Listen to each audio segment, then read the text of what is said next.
Hey everybody. Hey, it's Red Summer, And it's Anifa Walida. and we are your gay aunties. Hey, babies. Hey darlings, we're coming at you another day, another time. Absolutely. And And and happy on Mother's this lovely Day.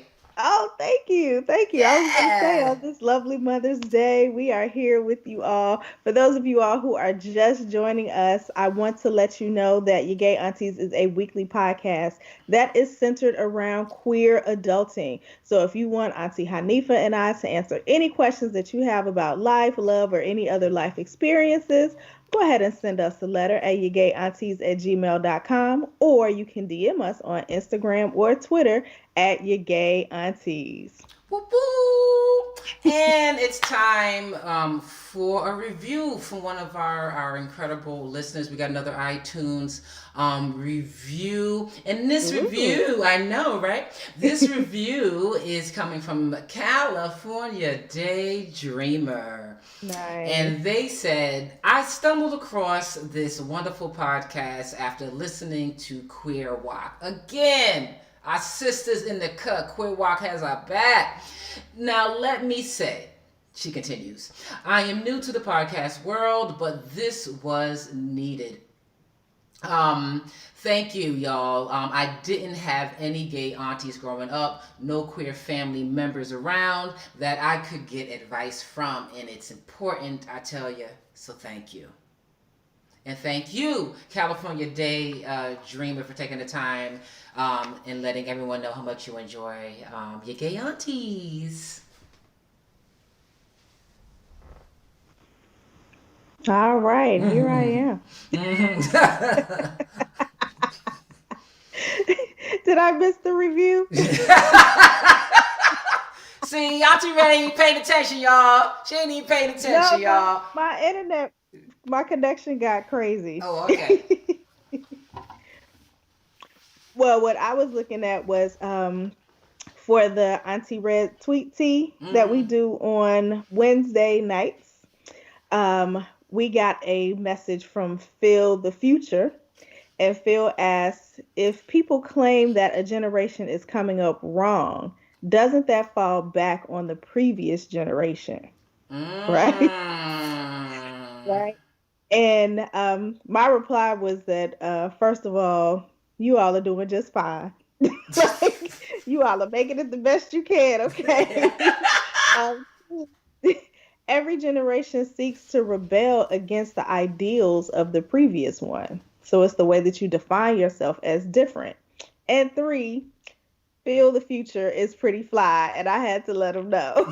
So thank you for participating in Auntie Red Tweet Tea, and everyone else who is on Twitter and wants to be able to ask questions live and get the answer right then. Just come on and use the hashtag Auntie Red Tweet Tea and join us for the conversations Wednesdays at 6. All right, and as you know, we always come to you live here on YouTube Sundays at 1 p.m. and then publish it as a podcast on Wednesday. All right, y'all. It's about that time. It's a new time. You know what I'm saying? They're going up in that bag. Yes. Yes. What you got in that bag? What in the world is in that bag? What you got in that bag? I love it.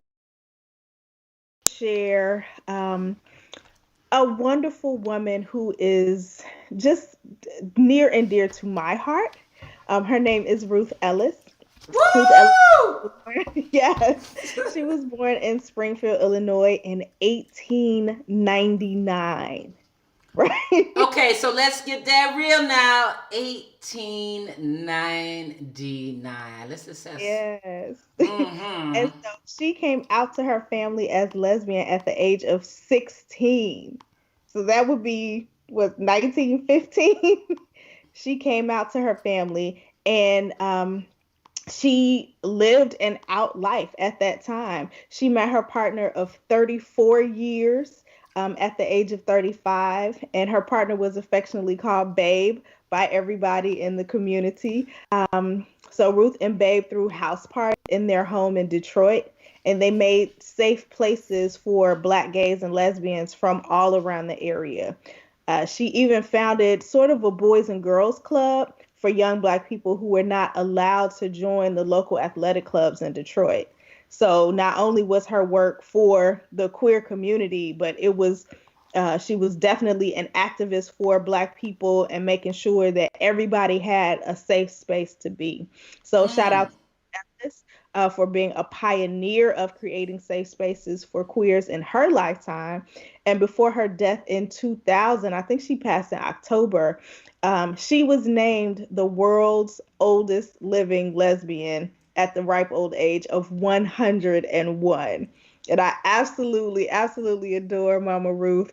Her life was part of the inspiration for the video that we were shooting when we shot you people.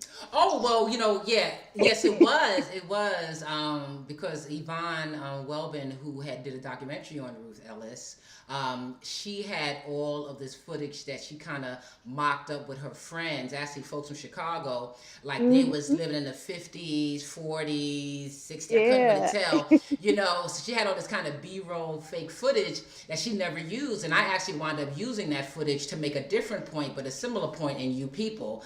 And so, Yeah. the Ruth, but it all stemmed from wanting to tell Ruth Ellis's story. I mean, first of all, let's just stop. I mean, 101 years.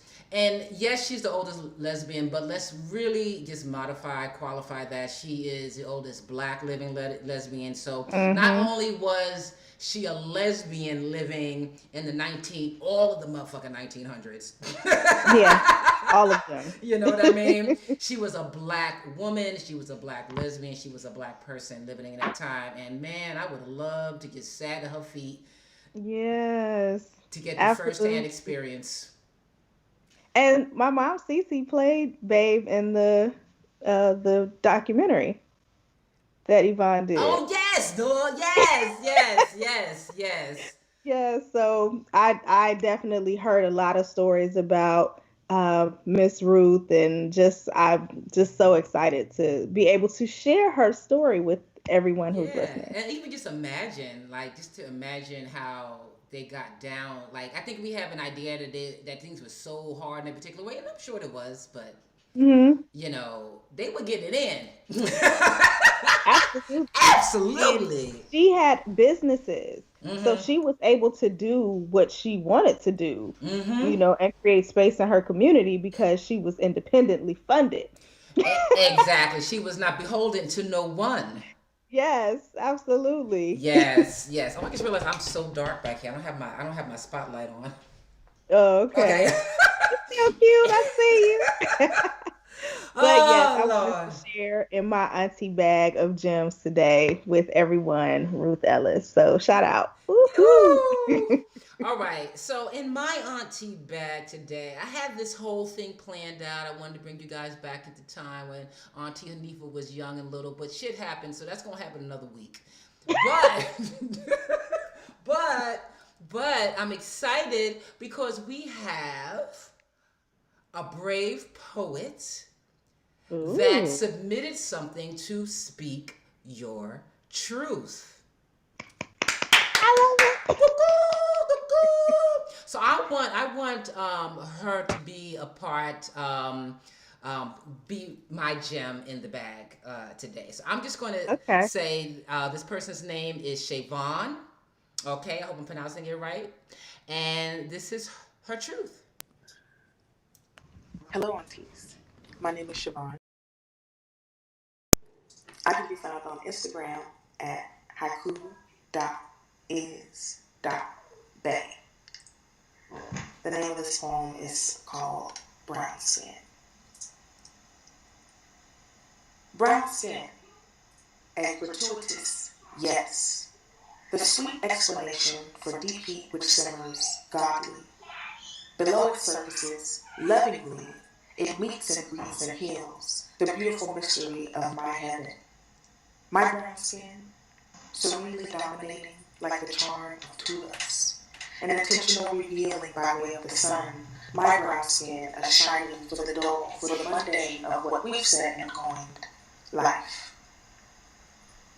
Brown skin, full of light and night, full of memories of mama's womb, full of majestic promise. My brown skin, full of chance. My brown skin, made of many lines, perforated and expected to endure the heavy while pushed too far, to fall in line with what had been carved out. My brown skin, tipping and towing 1,000,000 miles wide, then multiplied by forever, infinite in its reach, no destination final. My brown skin is always. Brown skin, its song ancient and new, humming with ancestral. My brown skin. 90 seconds, she's all. That Like pregnant throats too pause. tired to choke, like subjects too real for proof. My brown skin, a rather deliberate and expressive language. Dare we call it true? My brown skin, forever, a gratuitive yes. Thank you. All right. All right. For sharing that. There's a line that stuck out to me, which says, "My brown skin, was it a shining for the mundane, something something life." I'm sorry, girl. I didn't mean to say something something life on your freaking poem and shit. I was trying to write it down real quick, but a shining for the mundane of life. You know, she has some nice lines in there. Yeah, a couple times I was like, "Oh, Ooh, okay, all okay, right." okay. Thank you so much, Siobhan, for sharing. Yeah, totally. And and I thought the best part of her poem was the kid in the background. Did you hear the kid in the background? She like, hush up. I'm speaking my truth. I'm recording my truth. I Yes. need y'all to be quiet back there. Nice, nice. But that just shows the power. I mean, I thought that was actually a good connection to Ruth Ellis, and because it seems there was a there was a passing of time in her poem. Like I felt like Hmm. the brown skin that she speaks of is ageless, is timeless, has seen a lot, has taken the weight of a lot, has exuded, expressed a lot over time just through the brown skin. So I thought just that the agelessness, the timelessness would go well with Ruth. Um, but again, um, Black women save the world again. Absolutely. So thank you, Siobhan, for an incredible poem, and we want to encourage you all you poets out there who are looking to be heard um, during Corona. Yeah. We are here for you, and all you have to do is go to your gay aunties on Instagram and click the link, and there is Speak Your Truth, and you will be able to do so, and you'll have 90 seconds to do so. Speak your truth. So we encourage you to do that. So that's what's in my bag. Wonderful. Thank you so much for sharing that. Yes. I'm just really excited to get it because we love it when we get things from you all. So, should we go? We got a little time. Oh, Well, time. speaking of getting things from you all, Uh-huh. I did want to send a special shout out to our Patreon contributors Hmm. because we love getting something from you all. Yes, we definitely love getting something from you all. And like, last week we had introduced a new setup called Lights On, a new tier in our Patreon called Lights On, and it's all there so that other independent queer podcasts can share in your dime that you give. So basically, how it works is if you give to Lights On, we every week we pick a new podcast that is suggested by one of you guys. All right, and then we spin the wheel, pick somebody, and they go into the pool of fortunate folks who, at the end of the month, will receive any monies. We'll split the monies between us and whoever else. Any monies that you guys give to Lights on patreon.com/your gay aunties. So Are we ready to pick this week's podcast? Ooh, Yes, exciting.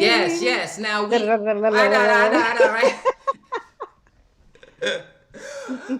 All right. So, Busty, what we do have here is, damn, did I upload it?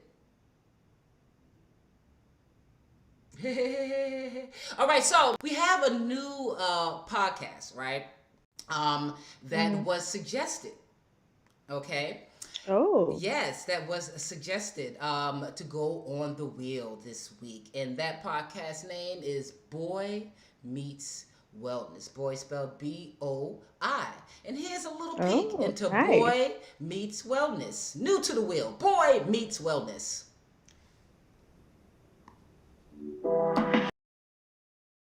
Welcome you to Boy Meets Wellness, a podcast that discusses the complexities, celebrations, and challenges of building a wellness ritual as a BOI, a person who is born obviously incredible. You are now listening to Boy Meets Wellness with poet, motivational speaker, and wellness lover, Evolve Benton. BOI, born especially when you wear it pretty. Boy Meets Wellness family, how y'all doing out there? I don't know about y'all, but I cannot wait to go back outside. Okay. I think that is super Isn't cute. it? Boy, It is. It is. obviously incredible. Obviously incredible. So what we're going to do is I'm going to share my screen real quick right here for all of you people looking out there in YouTube land, and we are going to spin the wheel. Woohoo! Okay. I didn't upload the spin the wheel magic. Okay, here we go. And it's spinning, it's spinning, it's spinning. And who do we have? We have Marsha's plate. Oh, Marsha's yay. plate. Yes, our favorite. We always like to get little things from Marsha's Plate. They have a great Instagram and a great podcast. So these are another one of our friends. So it's really, really cool. So now we have Queer Walk Pod, Marsha's Plate that is in the kitty for the month of May. We still have Trauma Queen and Boy Meets Wellness that's on the wheel. And if you want to add your favorite podcast to the wheel for lights on for the month of May, all you got to do is go to our Instagram. There's a post there. It's pink. It's called "What's Your Favorite Independent Queer Podcast?" And in that post, just tag your favorite podcast or just mention it, and we'll check them out, and we will add them to the wheel. So really excited about that, Wonderful. guys. Yes. All right, so moving on. We have a letter, I think. Do we have a letter? We Yes, we do have have a a letter. letter. Oh my We God. actually have a few letters, and I am Oh. so excited that the children are sending in letters. But we're going to pick one and read it today. All right. So, it's that time, guys. It's time for letters. Woohoo! Here's your letter. All right. Mm-hmm. You want me to start? Yeah, you Start? started reading. You read We it? may have Okay. time for two. We'll see. Hi, Aunties. I really enjoy the show, and I want to thank you for providing your essential service to us out here. In honor of your relationship May topic, I have a situation I would love your feedback on. I am 38 years old, and the person I am dating is 35. We have been dating for a year and a half, and she doesn't want to put a title on our relationship. She says that if I love her and want to be with her, that titles don't matter. For her, she feels like a title would give her more responsibility. But we are already operating as if we're in a relationship. She's not dating anyone else, and neither am I. We are monogamous sexually, and she's even talked about us living together. We currently don't live in the same state. Even in the talk about us living together, she doesn't want to say we are partners. We have ex- okay. Okay. We have exchanged I love yous But she says she just wants to live in the moment and she doesn't want to promise me that we're going to work out or one day we will be in a relationship. However, she claims that I fulfill her and I am everything she wants. I'm very confused. She claims to have had issues before with committing, but she's also had two longer relationships before me. One was 6 years and the other was 4. For me, I do want to be in a relationship. I feel like I would love to be able to say we are partners and we are working towards marriage. I'm at a point in my life where I am clear and have done enough self work to know that partnership provides a sense of security for me in addition to love, and I do want that. Yes, I love her, and I would be with her anyway. But what concerns me is her resistance to the idea of us being partners, yet she wants us to be emotionally and physically connected like we are. I guess my question is, should it matter that we are not committed to one another as girlfriends, even though we behave like it? Should I just go with the whole we're dating thing for years and years with no sign that we are taking a step towards something real and stable? Should I take her I don't want a girlfriend thing, but I am fine to exclusively date you as a sign? I would love to get your thoughts and perspectives. Thank you so much for all that you do. With gratitude, Maria. All right, Maria, girl. Um, okay. So her partner has been in two longer relationships, and it seems like she's resistant to get into another one. Though it seems like she is by default monogamous, because she is Mhm. comfortable with exclusivity, having only one partner. She is, Mhm. comfortable with doing all of the girlfriend things, but she doesn't want to put a title on it because for some reason putting a title on it gives her gives her more responsibilities, or she's maybe feels more obligated to do things, and that is so. I don't think she has a fear of commitment. I think she has a fear of failure. Mm. You know what I mean? Yeah. Which honestly, all relationships are going to come to an end no matter what, right? So, death to us part, right? So, Right. so and I guess I'm speaking more to a partner and less to you, Maria. I'm sure Red's gonna hop on you in a second. But to your partner, from what you're telling us about your partner, okay, your partner sounds someone that she is very familiar and comfortable with commitment, but I think at this point in her life, she is uncomfortable with the idea of diving in again, or rather, the failure. Because trust me, I've been in long relationships, and when they end, you're like, all that time, Mhm. all that time. What has come from all that time? And what I would say to your partner is she needs to ask herself just that question.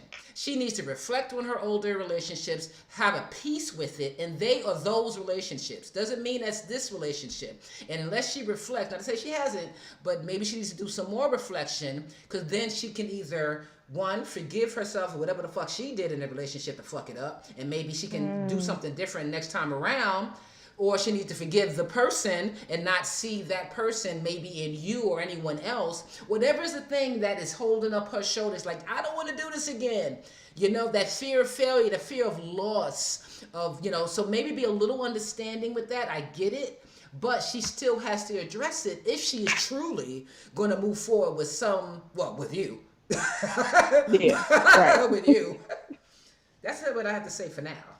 Yeah, so the first thing that came up for me is like she's been in a relationship since she was 24 and she's 35. Wait a minute. Right. Oh my, did I miss I'm that? saying like there's a 6 year relationship, a 4 year relationship, and now she's been with Maria for a year and a half, right?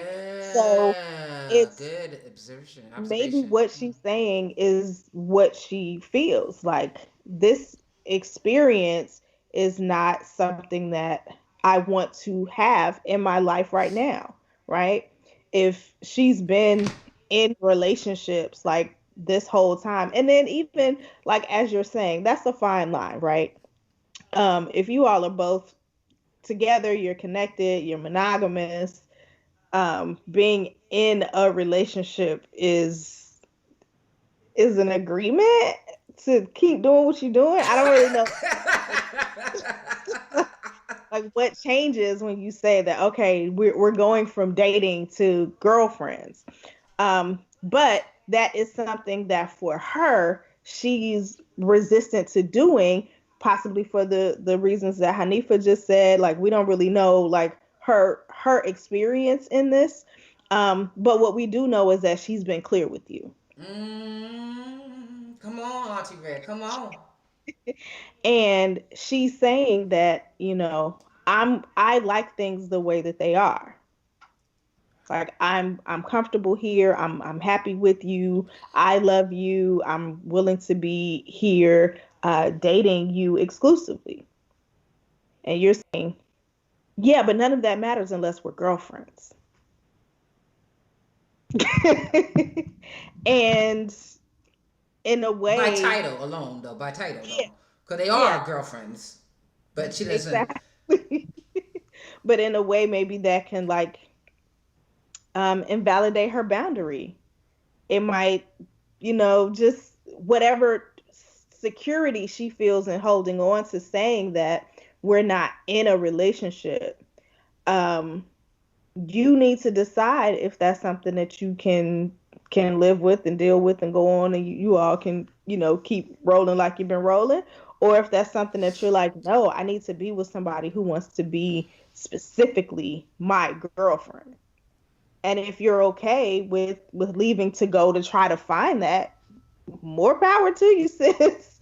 um, but that's going to be the draw, or the balance in it. It is if you're willing to leave her to find someone else who you may or may not get along with as well, but But who's willing to say you're her girlfriend. I mean, you're bringing up a good point. And I get Maria or Marie. Maria. Maria. I get Maria's, that kind of angst, like, damn, so you just can't, like, so what happens when you guys go out? How does she introduce you if you guys don't say girlfriend or this is my partner? You know what I mean? So I can see how that can kind of sting a little bit, like, okay, so it's almost like when you're, dating someone who's not out almost. Not, I mean, Yeah. it's not as bad, but, where it's almost like you're rendered invisible for the rest of the world, because those titles, whether we like it or not, do mean things to people.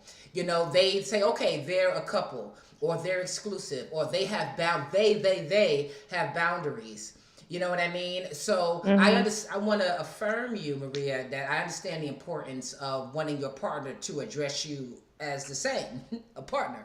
Yeah. And for me, I think that would be an issue too. If we are doing all the things that girlfriends do, all the things that partners do, but on just a whim, we bump into somebody on the street or whatever, like, oh, what are you gonna say? Oh, this is my friend. So like, what is my roommate? Like, how? You know what I mean? Like, what's the language being had here? And so, your partner again visiting that, what that hesitancy is, it has to be done, and you have to either demand that of her, or demand it, or tell yourself to move on. If it's really a problem, or maybe like Red is kind of suggesting, maybe it's not that deep of a problem. If we're just talking about titles, you know what I mean? Because you don't want to get someone that's whack, but hey, they're gonna call you. Yeah, that doesn't. This is kind of it's a weird one, because it really obviously at the bottom line, it's regardless of who's right is wrong. There's a inconsistency. You're not compatible in a particular way as far as how you both are seeing the world right now. Not to say that won't change, but right now, you like, can you please call me your girlfriend? Listen how I sound. Look how crazy I sound. Can you like call me your girlfriend? Like, we kiss and do girlfriend things and go out to dinner and whatever. Can you please? And she's like, nah. She's like, nah. Brett, we have a comment on YouTube on the live that's saying that, did Maria say those words? What word? Like, has Maria expressed that she needs to have this title for her own security? And so Coffee said you have to say the words, mean it, and stick to it, and know that people cannot read your mind. Women leave a lot to two partners to assume. Good So point. if Coffee she's said that. saying that this is, yeah, that this is not what she wants, and you haven't said, well, this is what I want, then how will she know? Ex- And of course, we don't know if this conversation has been had because you didn't mention that in the letter. But if which not, then that's which something. which means that maybe it hasn't been had. Yeah. Maybe it hasn't. I think that Maria, if you haven't, because we don't want to assume, we're just kind of speculating here, but maybe you need to speak up. You're right, and say, listen, this is what I want. And then at that point, if she can't give it to you, then you have to make a decision. But you can't press upon her to shift and change her thing if one, you haven't been clear with her, and two, she just ain't with it right now, you know. So she either gonna Mm, flip it and say, you know what, I love you enough, or not so much, even it's not even about love, but I think I'm ready to say yes, you're my partner, or she's like, okay, well, I guess we done then. I mean, mm. you know, and I'm being kind of hardcore, you know, where, but me and Red were kind of saying it like this because it's the truth. Yeah. It's the truth. You know, like Coffee said, you know, you can't go into it assuming or creating your own stories. And it seems like you're kind of in the middle of having created your own story, and you're not listening to what your girlfriend not Mm-mm. is saying to you. Yeah. And so that's gonna be major because right now you have a relationship that's kind of built in an abstracted kind of way, right? And so it's okay for you to say that I want these things defined. Like I need to be clear about what's happening. And then be willing to say, like, these are the things that I need, and should I not have those things, and this is what I'm willing to do. Like, if you say no, I still don't want to be your girlfriend, I'm willing to stay here and be with you anyway, right? Or whatever other option that there is that you are deciding and defining for yourself. Mm, mm. I mean, that's pretty. That's yeah. That's pretty much it. And I do acknowledge that a year and a half is long and lesbian. Like, But it's not. you used to people that they meet and 6 weeks later they moved in together and they're already down the aisle, right? But in theory, that's not a long time, No, right? no. Especially because you all don't live in the same state. You're not like around each other all the time, and so your lives are not really intertwined in that way that some people do. So it's okay. Like, it's okay to take a little time and figure things out. I forgot about that. I forgot that long distance, honey. Maria. You can't see me. You can watch the YouTube, but my eyes are like, girl, this ain't gonna work. And I forgot about the long distance. I forgot about the long distance. I forgot about the long distance. So not only is she distant when you're together, she's distant because of long distance. You know, and so I'm just trying to understand at what baseline of reality are you both living in? You know what I mean? So like, because usually not usually, but when you're living distant from each other, I mean, honestly, there's really not much nuance. One or two things happen. You either really fawn and miss each other and kill a lot of gas and mileage and all of that just to see each other. Fuck the bullshit. I'm gonna see you at least twice a month, nigga. Mm, Or you gonna play, well, oh, we're not really girlfriend, we're not really boyfriends. Like you can keep that distance. You can keep that distance, or she rather can define the relationship how she wants to without really your input. Because one, maybe you're not giving it to her, but without your input, because you are distant, it's easy to not have to claim someone as your partner. And listen, I don't know your girl, but if this was a straight world, that situation that we're talking about is like, girl, how would it sound? Now I don't know if your partner not is faithful or not. But it's one thing to be long distance and nobody watching you, all right? And it's another thing to Mm. not only be long distance, but not to really want to claim the damn relationship. So that helps her Mm. conscience, and I'm just going to speculate the bitch is cheating. But that just helps her conscience when she out cheating, because she ain't telling my girlfriend. We ain't say the shit. you know? Oh, so it Okay? creates that gray It area. creates the gray area, which is a perfect fertile land to, grow other women in her life that she may actually be calling girlfriend. you know, Mm. we kind of put a lot of things out there based on what you told us. But I think the main themes are: one, is she saying what she's saying? You need to listen to what she's saying, and then you go from there. Two, if you haven't spoken up, you need to spoke up so she understands where you stand truly and not in vague Yeah. talk, to be clear. And three, get somebody else.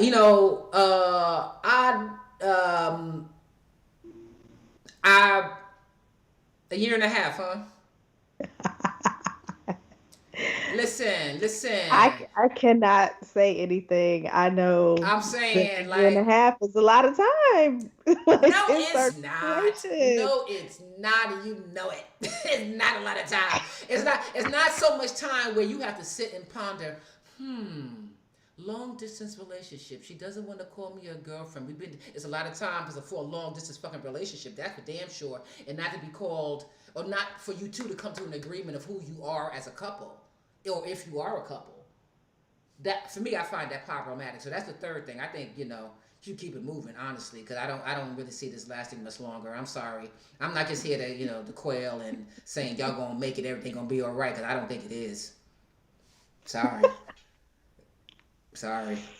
You know that coming from I love. don't know. I'm still a little optimistic, Well, you're like the because optimistic co-host. I am because if because even though they're not in that place now, like they are talking about the future, like they are planning, this move and they're planning like other things and maybe like over time she'll get there. Wait a minute. Okay. Now I'm almost. I think I'm this side of confused because so she as in her partner, Maria's partner. Maria's partner. All right, She who I she have said that scammed. they're still Huh? like even talking about moving in together because right now they live in different states. All right. So, well, maybe this is the catalyst she needs to actually call you her partner. Mm-hmm. But I'm having a hard time justifying all the energy she's putting into moving in together, but can't put a bit of energy into just calling you her partner. I mean, at the point where you're moving in is a big deal. It's not a small deal. That screams commitment. You know what I Yeah. mean? Like, so I think y'all really need to have a talk. If you need to have a real talk with your partner about why she can't call you partner, call you boo boo, call you, Mr. Shim Sham. I don't care. Whatever you guys want to call yourself. But that means girlfriends or whatever. Figure that out, But that needs to be addressed because y'all making all these freaking plans, but some like simple baseline stuff is not being met. Simple checks aren't being Mm. checked off that really are red flags, or you're coloring them in red because you haven't actually had a real conversation with your partner about this. So you don't know Absolutely. where she really stands. Yeah, that's a good point. So we suggest having this conversation, like stating what you desire, like where your boundaries are, and seeing what understanding you all can come to together. Yes, darling. Yeah. Yeah, and y'all, yeah, you gonna be all right.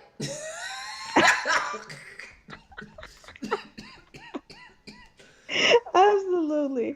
Well, I do want to say thank you so much, Maria, for sending us your letter. If you all have questions that you would like the aunties to take a shot at answering for you, go ahead and send us an email at yourgayaunties@gmail.com. I want to send a special thank you to Jessica Holter, although she wasn't able to get on the show with us today to answer the letter. That was her comment in the live Oh, on, say word, say on word. YouTube.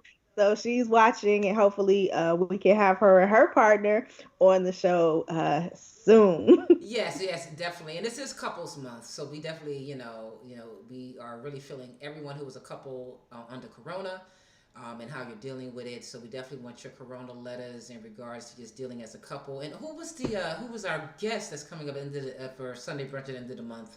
Um, Yeah, so coming up, we have Renee, who's going to be talking to us about her experiences in couple love.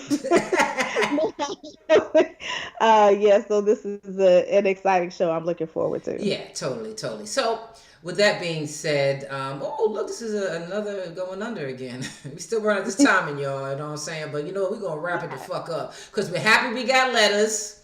Could always Yes. use more, but the other letters. I mean, unless you want to just tackle that little one, the narcissist one.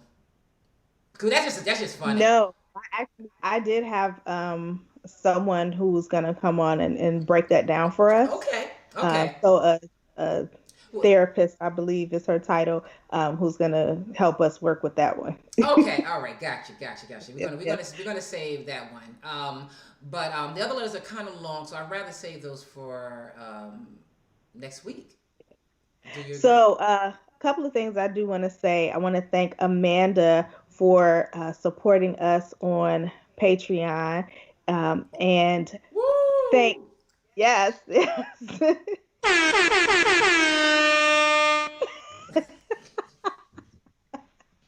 Yeah, she was very, very generous, and we really, really appreciate you, Amanda, one of our old time friends and long time listeners of the show. So just, anyone, if you are so inspired, you can go to patreon.com/your gay aunties and support.